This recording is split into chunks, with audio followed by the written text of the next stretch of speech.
I had two fathers, a rich one and a poor one.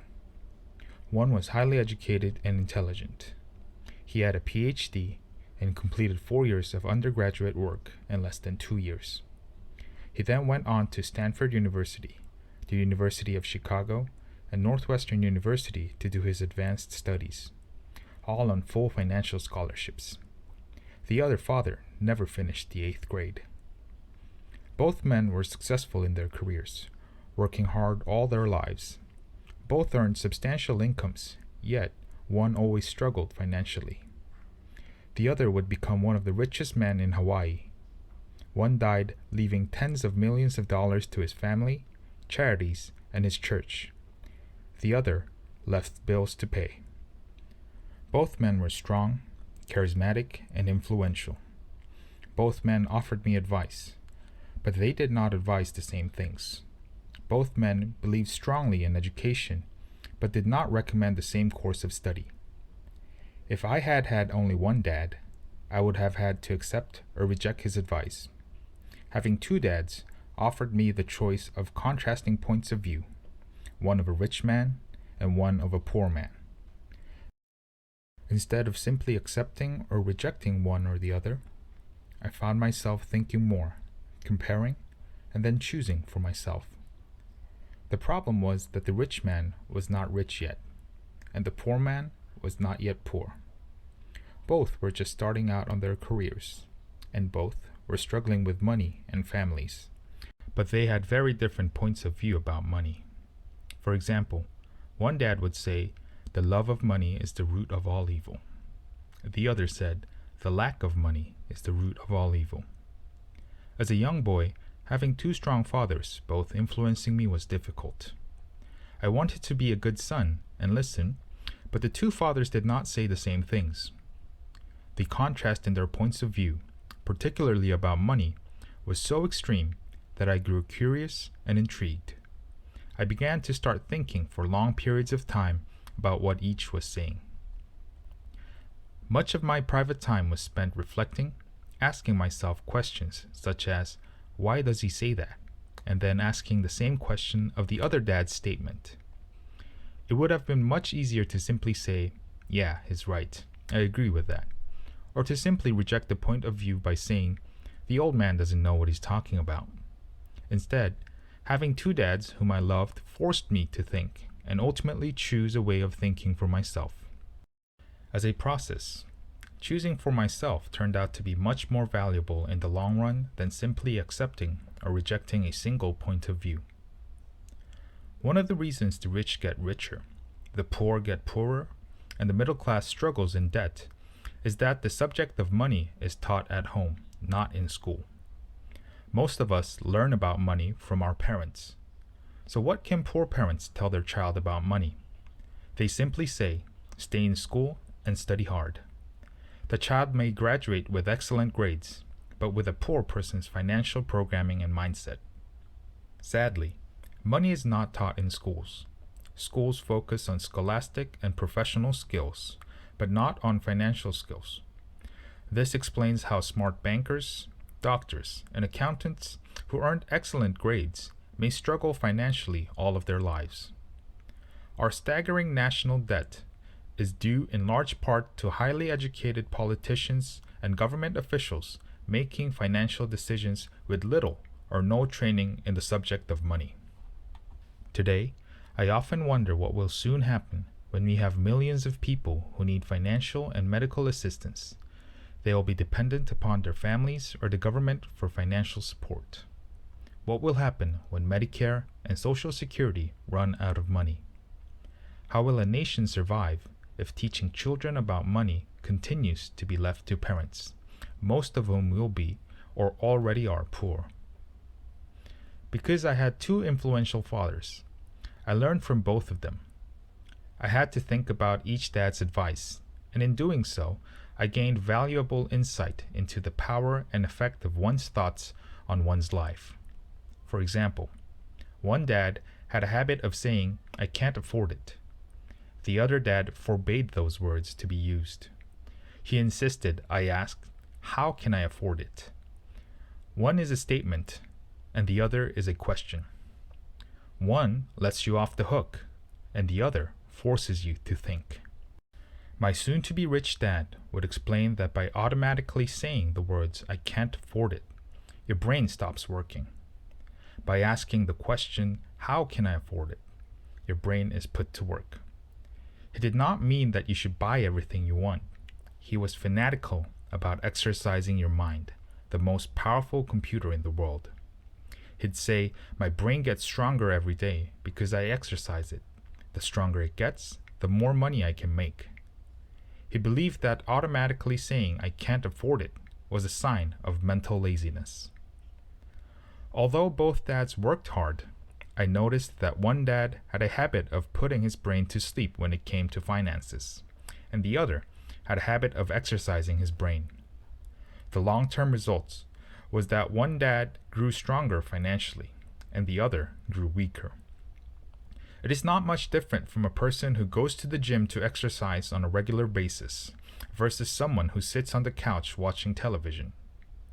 Proper physical exercise increases your chance for health, and proper mental exercise increases your chances for wealth.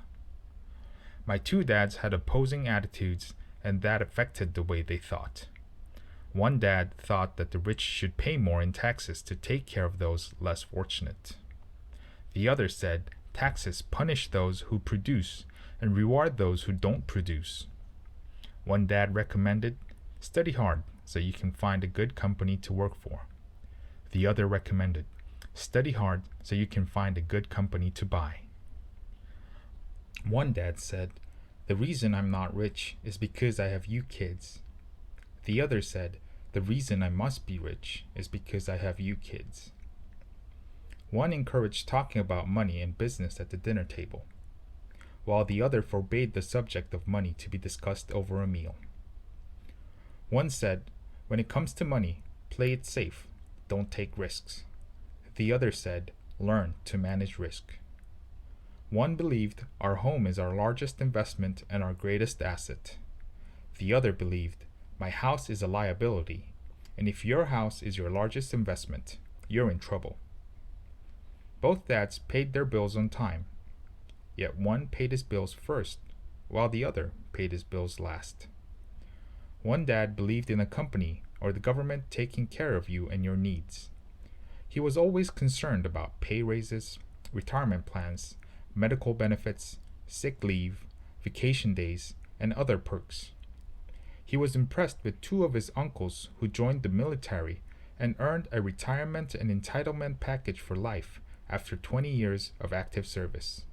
He loved the idea of medical benefits and PX privileges the military provided its retirees.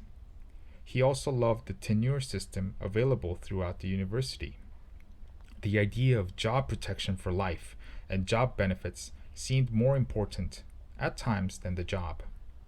He would often say, "I've worked hard for the government, and I'm entitled to these benefits." The other believed in total financial self-reliance. He spoke out against the entitlement mentality and how it created weak and financially needy people. He was emphatic about being financially competent. One dad struggled to save a few dollars. The other created investments. One dad taught me how to write an impressive resume so I could find a good job. The other taught me how to write a strong business and financial plans so I could create jobs. Being a product of two strong dads allowed me the luxury of observing the effects different thoughts have on one's life. I noticed that people really do shape their lives through their thoughts. For example, my poor dad always said, "I'll never be rich," and that prophecy became reality. My rich dad, on the other hand, always referred to himself as rich. He would say things like, "I'm a rich man, and rich people don't do this." Even when he was flat broke after a major financial setback, he continued to refer to himself as a rich man. He would cover himself by saying, "There is a difference between being poor and being broke. Broke is temporary, poor is eternal."